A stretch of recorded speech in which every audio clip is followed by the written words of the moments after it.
Bonjour, je vais vous présenter Technoglobe 3D, logiciel que je développe avec l'aide de collègues travaillant sur EduMed comme Jean-Luc Béranguet ou d'universitaires comme Julien Balestra de l'Université de la Côte d'Azur.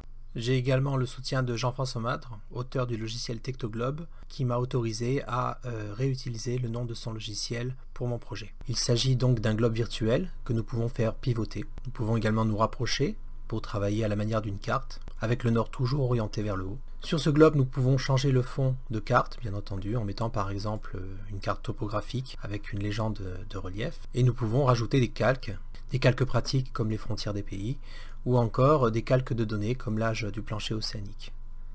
Dans le cas des calques de données, il est possible de réaliser des profils, comme ici le profil de l'âge du plancher. Les résultats apparaissent dans la fenêtre de droite et il est sans arrêt possible de faire le lien entre les deux en survolant avec la souris ou en touchant avec le doigt si on est sur une tablette. On peut basculer l'affichage en plein écran, que ce soit pour les sorties ou pour le globe. On peut également sur ce globe afficher des données ponctuelles, comme par exemple des foyers sismiques, des volcans ou encore des vecteurs GPS, mais également des données profondes comme le MOO ou la LVZ. On peut interroger le globe grâce à l'action Information sur un point. Lorsqu'on double-clique, des informations en rapport avec ce point apparaissent à l'écran. Les villes, les volcans, profondeur du MOO, les balises GPS à proximité dont on peut afficher le dernier graphique récupéré en temps réel sur le site de la NASA. Si je clique dans l'océan, j'aurai par exemple également l'âge du plancher océanique. Bien entendu, comme sur Technoglobe, EduCart et Sismologue, on peut réaliser des coupes. Ici, la coupe est exagérée à cause de la présence de la racine crustale du MOO. Bien entendu, si je désactive l'affichage du MOO et de la LVZ, cette exagération disparaîtra. En survolant, je peux connaître la profondeur et, bien sûr, voir la correspondance sur le globe. Il est possible également de faire des coupes en 3 dimensions. Voilà. Si je rajoute le MOO, je peux voir la racine crustale. On peut également réaliser des coupes tomographiques.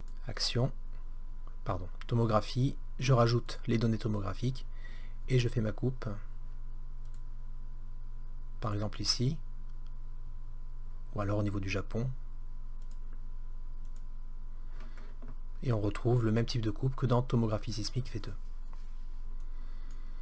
Je vais supprimer toutes les données que j'ai affichées qui encombrent l'écran, afin de montrer un autre type d'action que l'on peut réaliser, qui est le dessin. On peut demander à l'élève de dessiner directement avec le doigt ou la souris, par exemple pour matérialiser les limites de plaque, ou pour représenter par des flèches des mouvements,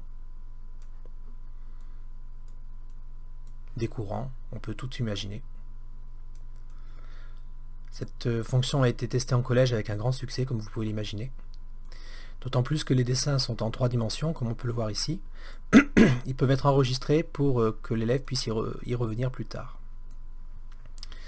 Alors, il est également possible de remonter dans le temps, par exemple, pour voir la disposition passée des continents.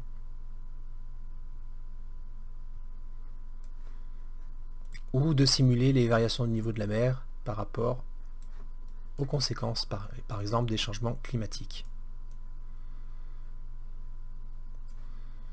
Enfin, il est possible de travailler sur les sismogrammes de la même manière que sur Sismologue ou EduCart.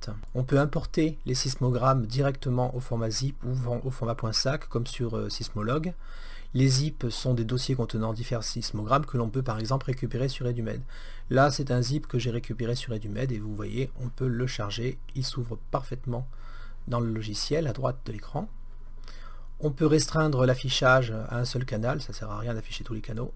Lorsque je clique sur une station, il me positionne directement sur le globe sur la bonne station. Si je double-clique sur une station, il va créer des cercles de distance afin de me permettre de localiser l'épicentre ou le foyer par triangulation. De la même manière que sur Sismolog ou Séisgram, on peut pointer le T0 de l'événement. Tous les T0 sont toujours alignés, ce qui fait que nos sismogrammes sont toujours parfaitement synchrones. On peut bien sûr zoomer, translater les tracés, comme on peut le voir ici. Et on peut pointer bien sûr le temps d'arrivée théorique des ondes selon le modèle PREM. Je remercie Julien Balestra pour l'aide qu'il m'a apportée. Enfin, je m'efforce d'ouvrir au maximum ce logiciel vers l'extérieur. On peut importer des calques, on peut importer les KMZ, notamment ceux qui sont sur le site planétaire. Bon, par exemple, je peux prendre la production hydraulique pour la démonstration. Voilà les calques actifs. Et vous voyez, mon KMZ a été importé. Et je peux même choisir quels sont les calques que je veux conserver ou pas. Donc cette application sera déployée sur Macintosh, Linux, Windows sous la forme d'exécutable, de la même manière qu'Eduana 2, c'est la même technologie qu'Eduana 2. Il est déjà déployé sur tablette Android dans le Play Store. On peut dès à présent aller sur le Play Store et télécharger Techtolab 3D, et il est déjà disponible en ligne pour une utilisation directe sans installation. J'espère vous avoir convaincu de la pertinence de ce logiciel et je vous invite à me faire remonter toutes vos remarques. Je vous remercie de votre attention.